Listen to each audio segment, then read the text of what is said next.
শুরুতে একটা ছবি আপনাদের সামনে রাখবো, যেখানে অভিষেক বন্দ্যোপাধ্যায়কে হেস্টিংসের গণনা কেন্দ্র থেকে বেরিয়ে যেতে নির্দেশ দিচ্ছে কমিশন। দেখুন ছবিটা একবার।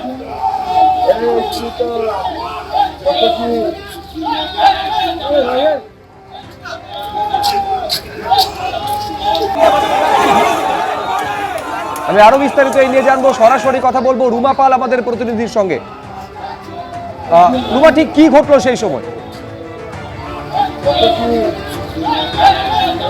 দেখো, জানিয়ে রাখি যে বেশ কিছুক্ষণ আগেই অভিষেক বন্দ্যোপাধ্যায় হেস্টিংসে গিয়েছিলেন এবং দেখা যায় যে তার সাথে নিরাপত্তা রক্ষী ছিল এবং অবশ্যই তিনি প্রার্থী নন, এবং সেই খবরই কিন্তু বিভিন্ন অফিসিয়ালসরা যারা ওখানে রয়েছেন সেক্ষেত্রে কমিশনে জানায় এবং কমিশন এই জানার পরেই কিন্তু নির্দেশ দেয় যে অভিষেক বন্দ্যোপাধ্যায়কে সেখান থেকে বের করে দিতে হবে।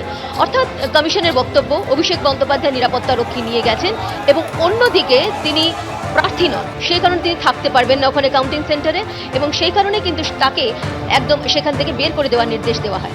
অন্যদিকে আরেকটা বিষয় ছিল যে শাখাবাতে যখন মমতা বন্দ্যোপাধ্যায় গিয়েছিলেন সেখানে কিন্তু তিনি নিরাপত্তারক্ষী বাইরে রেখে গিয়েছিলেন, এটাও একটা আলাদা চিত্র।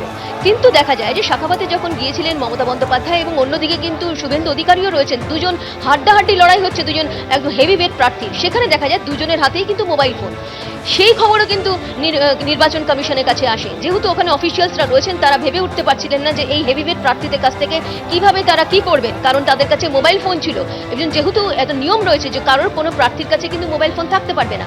সেক্ষেত্রে কমিশনের কাছে যখন সেই বিষয়টা আসে, তখন কমিশন নির্দেশ দেয় যে মমতা বন্দ্যোপাধ্যায় এবং শুভেন্দু অধিকারী দুজনের থেকেই কিন্তু মোবাইল ফোন নিয়ে নিতে হবে।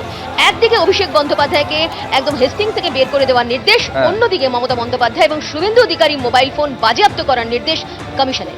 একেবারে রুমা, তুমি আমাদের সঙ্গে থাকো।